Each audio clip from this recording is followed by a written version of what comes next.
उत्तर प्रदेश चुनाव में विपक्ष को झटके पर झटके दे रही भाजपा अब एक और बड़ा झटका कांग्रेस और समाजवादी पार्टी दोनों को एक साथ देने जा रही है। पूर्वांचल में कांग्रेस के दिग्गज नेता आरपीएन सिंह भारतीय जनता पार्टी में शामिल होने जा रहे हैं। मनमोहन सिंह सरकार में केंद्रीय गृह राज्य मंत्री रह चुके आरपीएन सिंह काफी दिनों से कांग्रेस में निष्क्रिय बने हुए थे और उनके पार्टी छोड़ने की अटकलें भी लगाई जा रही थी। खबर है कि केंद्रीय गृह मंत्री अमित शाह और भाजपा अध्यक्ष जेपी नड्डा भाजपा कार्यालय में आरपीएन सिंह को पार्टी की सदस्यता दिला सकते हैं। वहीं भाजपा अपने इस दाव से अब समाजवादी पार्टी और कांग्रेस दोनों की उम्मीदों को यूपी में पलीता लगाने जा रही है। भाजपा से भागकर जिन स्वामी प्रसाद मौर्य के सहारे समाजवादी पार्टी यूपी चुनाव में दम भरने की कोशिश कर रही थी, आरपीएन सिंह उन्हीं मौर्य की विधानसभा सीट पडरौना से आते हैं। स्वामी प्रसाद मौर्य कुशीनगर जिले की पडरौना विधानसभा सीट से विधायक हैं और आरपीएन सिंह पडरौना के राज्य परिवार के उत्तराधिकारी हैं और यहां से सांसद भी रह चुके हैं। अब भाजपा ने स्वामी प्रसाद मौर्य के खिलाफ उन्हीं की विधानसभा सीट पडरौना से वहां के राज्य परिवार के सदस्य आरपीएन सिंह को उतार सकती है।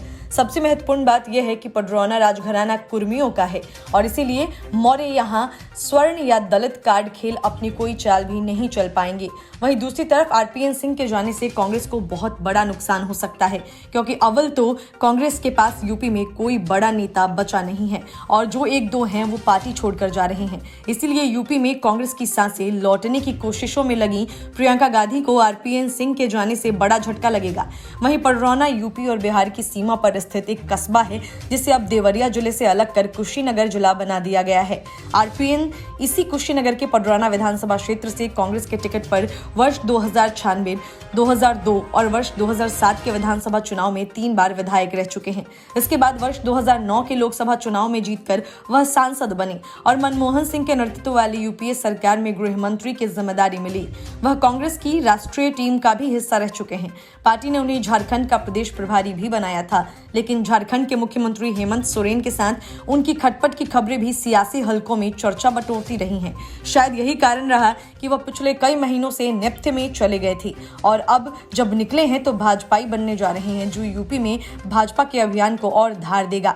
वहीं स्वामी प्रसाद को समाजवादी पार्टी में लेना अखिलेश को बहुत भारी पड़ता हुआ दिखाई दे रहा है। पश्चिमी यूपी में टिकट बंटवारे के बाद भाजपा पहले ही बढ़त बना चुकी है। सपा रालोद से जुड़े कई प्रत्याशी टिकट तक वापस कर चुके हैं और अब लगातार बड़े नेताओं का भाजपा में आना ये साफ बता रहा है कि यूपी की चुनावी जंग बीजेपी बहुत आसानी से जीतने जा रही है। Bureau report, news of India. Gandhi Vadra ने कैप्टन अमरिंदर सिंह के खिलाफ नवजोत सिंह सिद्धू को जरा भाव क्या दे दिया। वे खुद को पंजाब के सबसे लोकप्रिय और बड़ा नेता मान बैठी। सिद्धू को इस बात का इल्हाम हो गया कि वो कुछ भी करें, लेकिन पंजाब की जनता लाइन लगाकर उनके इशारे पर वोट करेगी। लेकिन नवजोत सिंह सिद्धू के इस भ्रम को सबसे पहले राहुल गांधी ने अपने करीबी से ट्विटर पर पोल कराकर तोड़ा, तो अब दूसरी तरफ से अकाली दल ने नवजोत सिंह सिद्धू को चुनाव मैदान में लपेटने का पूरा प्लान तैयार कर लिया है। अकाली दल सिद्धू के खिलाफ अपने सबसे हेवीवेट कैंडिडेट विक्रम मजीठिया को अमृतसर ईस्ट से चुनाव मैदान में उतारने की तैयारी कर रही है। शिरोमणि अकाली दल के नेता सुखबीर सिंह बादल ने कहा कि नवजोत सिंह सिद्धू के खिलाफ विक्रम मजीठिया को टिकट देने पर विचार किया जा रहा है। सुखबीर सिंह बादल ने नवजोत सिंह सिद्धू के खिलाफ मजबूत उम्मीदवार उतारने का दावा किया। उन्होंने कहा कि पार्टी सही समय पर फैसला लेगी। हमें अभी बाकी बची 4 सीटों पर उम्मीदवार के नाम का ऐलान करना है। हम मजबूत उम्मीदवार उतारते हैं। विक्रम मजीठिया को सिद्धू के खिलाफ उतारने पर विचार। अगर अकाली दल ने विक्रम मजीठिया को सिद्धू के खिलाफ चुनाव मैदान में उतार दिया तो चुनाव जीत पाना सिद्धू के लिए आसान नहीं होगा, क्योंकि अमृतसर उसी इलाके में है जहां से अकाली दल को सबसे ज्यादा फायदा मिलने का अनुमान लगाया जा रहा है। बीजेपी नेता हरजीत सिंह ने कहा कि कैप्टन अमरिंदर सिंह को नवजोत सिंह सिद्धू के खिलाफ विधानसभा चुनाव लड़ना चाहिए। बीजेपी और भाजपा लोक कांग्रेस ने हालांकि अभी तक अपने उम्मीदवारों की घोषणा नहीं की है। वहीं कैप्टन अमरिंदर सिंह ने दावा किया कि वह पटियाला से ही विधानसभा चुनाव लड़ेंगे। नवजोत सिंह सिद्धू लगातार विक्रम मजीठिया पर हमले बोल रहे हैं। विक्रम मजीठिया के खिलाफ ड्रग केस में दर्ज हुए एफआईआर में सिद्धू की भूमिका अहम रही है। नवजोत सिंह सिद्धू ने चरणजीत सिंह चन्नी की सरकार पर विक्रम मजीठिया के खिलाफ कार्रवाई करने के लिए दबाव बनाया। नवजोत सिंह सिद्धू ने 2017 का विधानसभा चुनाव अमृतसर ईस्ट सीट से करीब 42,000 वोट के बड़े अंतर से जीता था। सिद्धू ने पिछले विधानसभा चुनाव में करीब 60% वोट हासिल किए थे। Bureau report, news of India. Navjot Singh Sidhu CM candidate बनने के लिए अपनी तरफ से पूरी ताकत लगा रहे। कभी पार्टी और कभी सीएम चन्नी को चुनौती और धमकी तक देते रहे, लेकिन अंदर ही अंदर उनके साथ खेला हो गया। कांग्रेस ने पहले सोनू सूद का एक वीडियो जारी करके सिद्धू को इस बात के संकेत दे दिए कि सीएम तो चन्नी ही होंगे। उसके बाद पंजाब के 4 मंत्रियों ने खुलकर चन्नी के पक्ष में बयान दे डाला और पार्टी से उन्हें सीएम कैंडिडेट घोषित करने की मांग कर डाली। लेकिन रही सही कसर राहुल गांधी ने अपने एक करीबी के सहारे पूरी कर दी। हालांकि कांग्रेस अब भी सामूहिक नेतृत्व में चुनाव लड़ने की बात करती है, लेकिन राहुल गांधी ने अपने सहयोगी निखिल अल्वा से ट्विटर पर सर्वे कराकर एक नया खेला कर दिया, क्योंकि पोल में जो नतीजे आए वो सिद्धू की नींद उड़ाने वाले हैं। निखिल अल्वा ने पोल में पूछा था कि पंजाब में मुख्यमंत्री का चेहरा कौन होना चाहिए। लगभग 69% जवाब मौजूदा मुख्यमंत्री चरणजीत सिंह चन्नी के पक्ष में गया। इसके बाद नवजोत सिंह सिद्धू को 12% और सुनील जाखड़ ने 9% मत प्राप्त किए। पंजाब चुनाव के लिए कांग्रेस पार्टी की ओर से मुख्यमंत्री का चेहरा कौन होगा, भले ही अभी तक इसकी औपचारिक घोषणा नहीं की गई है, मगर इस सर्वे में मौजूदा सीएम चरणजीत सिंह चन्नी ने सभी को पीछे छोड़ दिया है। दिलचस्प बात तो यह है कि सर्वे किसी एजेंसी ने नहीं किया है, बल्कि कांग्रेस पार्टी के पूर्व अध्यक्ष राहुल गांधी के एक खास सहयोगी निखिल अल्वा ने अपने ट्विटर पर लोगों से सीएम चेहरे को लेकर सवाल किया था। निखिल अल्वा, जो राहुल गांधी के करीबी माने जाते हैं और मार्गरेट अल्वा के बेटे हैं, इस पर प्रतिक्रिया देते हुए अल्वा ने कहा कि राजनीतिक विवेक रखने वाले लोगों से राजनीतिक फीडबैक लेने के लिए एक अच्छा मंच है, इसमें कोई बुराई नहीं है। उन्होंने कहा कि इसमें कुछ भी गंभीर नहीं है, यह फीडबैक सेशन के बारे में है और इस पर कोई विवाद नहीं होना चाहिए। हालांकि पार्टी ने स्पष्ट रूप से कहा है कि उसकी ओर से किसी को भी मुख्यमंत्री के चेहरे के रूप में पेश करने की संभावना नहीं है और वह राज्य के चुनाव में सामूहिक नेतृत्व के साथ जाएगी। नतीजे आने के बाद मामला सुलझ जाएगा। पंजाब में प्रदेश अध्यक्ष नवजोत सिंह सिद्धू चुनाव से पहले खुद को शीर्ष पद के लिए जोर देकर पार्टी सहयोगी के बीच समर्थन हासिल करने की कोशिश कर रहे हैं। मुख्यमंत्री चन्नी भी पार्टी आलाकमान को प्रभावित करने की कोशिश कर रहे हैं। Bureau report, news of India. Azamgarh Akhilesh Yadav के लिए नंदीग्राम न बन जाए, इसीलिए वे अपने सबसे सुरक्षित सीट मैनपुरी के करहल चले गए। लेकिन संकेत है कि बीजेपी में करहल में भी अखिलेश यादव को आसानी से चुनाव नहीं जीतने देगी। बीजेपी ने सीधे करहल सीट पर ही धावा बोला और समाजवादी पार्टी के सचिव रघुपाल सिंह को पार्टी में शामिल कर लिया। दिलचस्प ये है कि रघुपाल सिंह करहल के ही रहने वाले हैं। अखिलेश यादव के करहल से चुनाव लड़ने के ऐलान के बाद से यहां के समाजवादी पार्टी के कार्यकर्ताओं में उत्साह तो है, लेकिन रघुपाल सिंह के बीजेपी में शामिल हो जाने के बाद क्षेत्र की हवा उल्टी बहने लगी है। रघुपाल सिंह समाजवादी पार्टी के सचिव पद पर थे। पार्टी छोड़ने के बाद उन्होंने कहा कि नेताजी मुलायम सिंह यादव से कोई नाराजगी नहीं है, मेरी नाराजगी अखिलेश यादव से है। उनको अपने कार्यकर्ताओं की पहचान नहीं है। इसके साथ रघुपाल सिंह ने कहा कि अगर भाजपा सही तरीके से करहल विधानसभा सीट पर प्रत्याशी उतार देती है तो वहां से अखिलेश यादव हार भी सकते हैं। इसके साथ उन्होंने कहा कि जब अखिलेश यादव सरकार में होते हैं तब उनके कार्यकर्ता बहुत ज्यादा उत्पात मचाते हैं और बदमाशी करते हैं। करहल सीट पर समाजवादी पार्टी का 7 बार कब्जा रहा है। इस विधानसभा सीट से 1985 में दलित मजदूर किसान पार्टी के बाबूराम यादव, 1989 और 1991 में समाजवादी जनता पार्टी और 1993 और 1996 में सपा के टिकट पर बाबूराव यादव विधायक निर्वाचित हुए। 2000 के उपचुनाव में सपा के अनिल यादव, 2002 और 2007, 2012 और 2017 में सपा के टिकट पर सोवरन सिंह यादव विधायक चुने गए। यही नहीं, मैनपुरी की करहल सीट यादव बाहुल्य है और पिछले करीब 32 साल से सीट पर समाजवादी पार्टी का दबदबा रहा है। हालांकि 2002 में सोवरन सिंह यादव ने यह सीट बीजेपी की झोली में डाली थी, जो बाद में सपा में शामिल हो गए।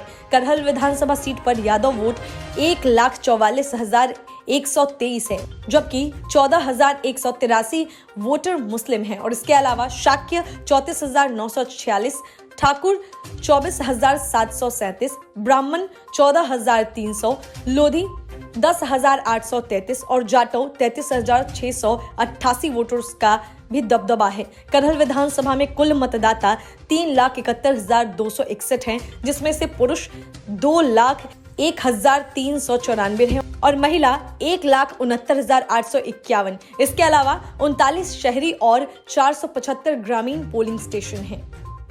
Bureau report, news of India. लगातार 2 लोकसभा चुनाव में बुरी तरह नकारे जाने के बावजूद राहुल गांधी कांग्रेस की तरफ से पीएम इन वेटिंग बने हुए हैं और कांग्रेस की जो हालात हैं उससे साफ है कि आगे भी दशकों तक उन्हें इस तरह पीएम इन वेटिंग बने रहना पड़ेगा। अब प्रियंका वाड्रा को पीएम इन वेटिंग तो नहीं लेकिन सीएम इन वेटिंग बनने का शौक चढ़ा है, इसीलिए उन्होंने खुद को यूपी में कांग्रेस का चेहरा घोषित कर दिया। प्रियंका वाड्रा चुनाव लड़ेंगी या नहीं इस बात पर तो उन्होंने कुछ नहीं कहा, लेकिन यूपी में अब तक प्रियंका वाड्रा जिस किस्म की स्टंट छाप पॉलिटिक्स करती रही हैं, उस हिसाब से संभव है कि अचानक वो किसी सीट से अपना नामांकन दाखिल कर दें। असल में कांग्रेस की तरफ से यूपी चुनाव के लिए घोषणा पत्र जारी करने के मौके पर जब प्रियंका वाड्रा से सवाल पूछा गया कि यूपी चुनाव में कांग्रेस पार्टी का चेहरा कौन है, तो इस सवाल के जवाब में प्रियंका ने सवाल किया, और कोई दिख रहा है क्या? प्रियंका वाड्रा ने इस मौके पर भी विधानसभा चुनाव में उतरने के कोई संकेत नहीं दिए। प्रियंका ने कहा कि मैंने चुनाव लड़ना तय नहीं किया है। हालांकि उन्होंने माना कि वह खुद उत्तर प्रदेश में कांग्रेस का चेहरा है। कांग्रेस के दूसरा मैनिफेस्टो जारी किए जाने के मौके पर जब प्रियंका से पूछा गया कि कांग्रेस का सीएम कौन होगा, इस पर प्रियंका ने कहा कि आपको कोई और चेहरा दिखता है। इसको लेकर अब प्रदेश की राजनीति में हलचल तेज होनी तय है। अब तक प्रियंका ने संकेतों में भी इस प्रकार की बात नहीं कही थी। ऐसे में साफ हो गया कि वे खुद भाजपा के योगी आदित्यनाथ, सपा के अखिलेश यादव और बसपा की मायावती के समकक्ष खड़ा करने की कोशिश कर रही हैं, क्योंकि यूपी में कांग्रेस गिनती के कुछ सीटें जीतने की हैसियत रखती है और यूपी की सियासत में कांग्रेस का कोई खास असर नहीं है। कार्यक्रम में कांग्रेस सांसद और पूर्व अध्यक्ष राहुल गांधी भी मौजूद थे। हालांकि इस कार्यक्रम में राहुल गांधी का भाषण संक्षिप्त रहा था और उन्होंने अपने छोटे से भाषण में अपने प्रिय विषय यानी पीएम मोदी का नाम ही लेते रहे।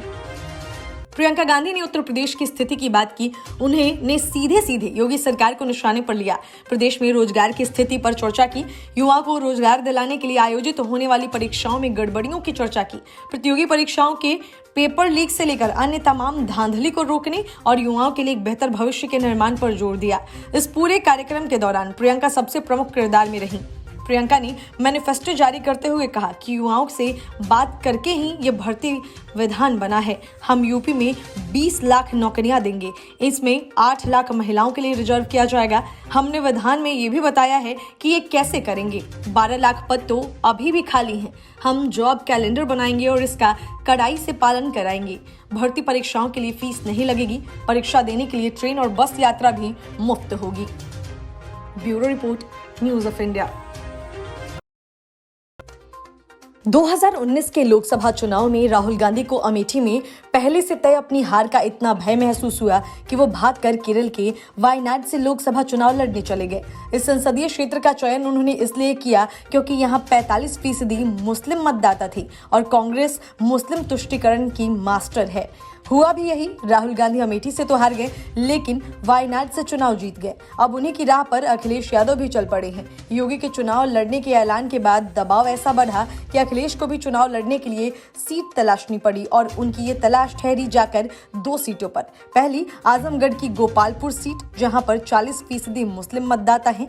अखिलेश खुद आजमगढ़ से सांसद भी हैं। दूसरी सीट है मैनपुरी की करहल विधानसभा सीट, जहां पर यादव वोटों की संख्या 1.5 लाख से अधिक है और यह बात भला किससे छिपी है कि समाजवादी पार्टी का परंपरागत वोट बैंक यादव ही है। इसलिए इन दोनों सीटों पर अखिलेश की निगाह थी, लेकिन आजमगढ़ में योगी का डर उन्हें सताने लगा। वो जो ये कि एक तो पूर्वांचल में बीजेपी की तूफानी रफ्तार और योगी की मौजूदगी। अखिलेश को लगा कि अगर वे चुनाव जीत भी जाते हैं तो योगी आदित्यनाथ आजमगढ़ में ही जोरदार घेराबंदी कर देंगे और वे अपनी सीट बचाने के चक्कर में यहीं उलझ रह जाएंगे। इसलिए अखिलेश ने करहल विधानसभा सीट से चुनाव लड़ने के लिए हामी भर दी।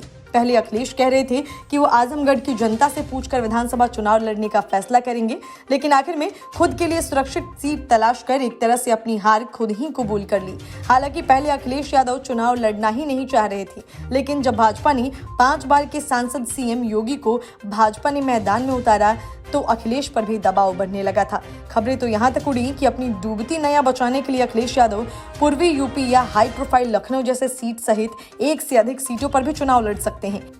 वहीं यह भी माना जा रहा था कि हो सकता है अखिलेश किसी ऐसी सीट से चुनाव लड़े जहां वो भाजपा के दाव को कमजोर कर सकें और चुनाव को एक तरफा होने से रोक सकें। लेकिन हमेशा मुस्लिम और यादव समीकरण पर चुनाव लड़ने वाली समाजवादी पार्टी ने फिर से अपनी पुरानी लीग पर चलते हुए वही किया जिसकी उम्मीद उसके कुछ मुट्ठी भर वोटर कर रहे थे। अब यादव बेल्ट से चुनाव लड़ने जा रहे अखिलेश भले ही लफबाजी हाँकते हुए खुद को यूपी के हर समाज का नेता बताते हों, पर सच्चाई यही है कि वो जाति और धर्म विशेष को लेकर तुष्टीकरण करते हैं। और उनके इस फैसले से यह साबित भी हो गया कि भले ही वो समाजवादी पार्टी के नेता हों, पर मूलतः वह सिर्फ अपनी जाति के नेता हैं। क्योंकि जब किसी नेतृत्व को यह लगता है कि वह चुनाव जीतने जा रहा है तो अपनी परंपरागत सीट से चुनाव नहीं लड़ता है, बल्कि वह ऐसी सीट से चुनाव लड़ता है जहां पर चुनाव फंसा हुआ हो और उसकी उपस्थिति मात्र से ही क्षेत्र में उसकी पार्टी के पक्ष में माहौल बन जाए। लेकिन लगातार अपनी बातों से पलट रहे अखिलेश ने पहले कहा कि वह चुनाव नहीं लड़ेंगे और राज्य की हर सीट पर ध्यान देंगे, फिर कहा कि वो हर समाज के नेता हैं और आखिर में पलटकर अपनी ही बात को धता बताते हुए चुनाव भी लड़ने जा रहे हैं और जमकर मुस्लिम यादव समीकरण को साध कर तुष्टीकरण का नया नमूना पेश कर रहे हैं। यही काम पहले कांग्रेस करती रही और अपने ताबूत में खुद ही कीले ठोकती रही। अब उसी लीग पर अखिलेश यादव भी चल रहे हैं। Bureau report, news of India.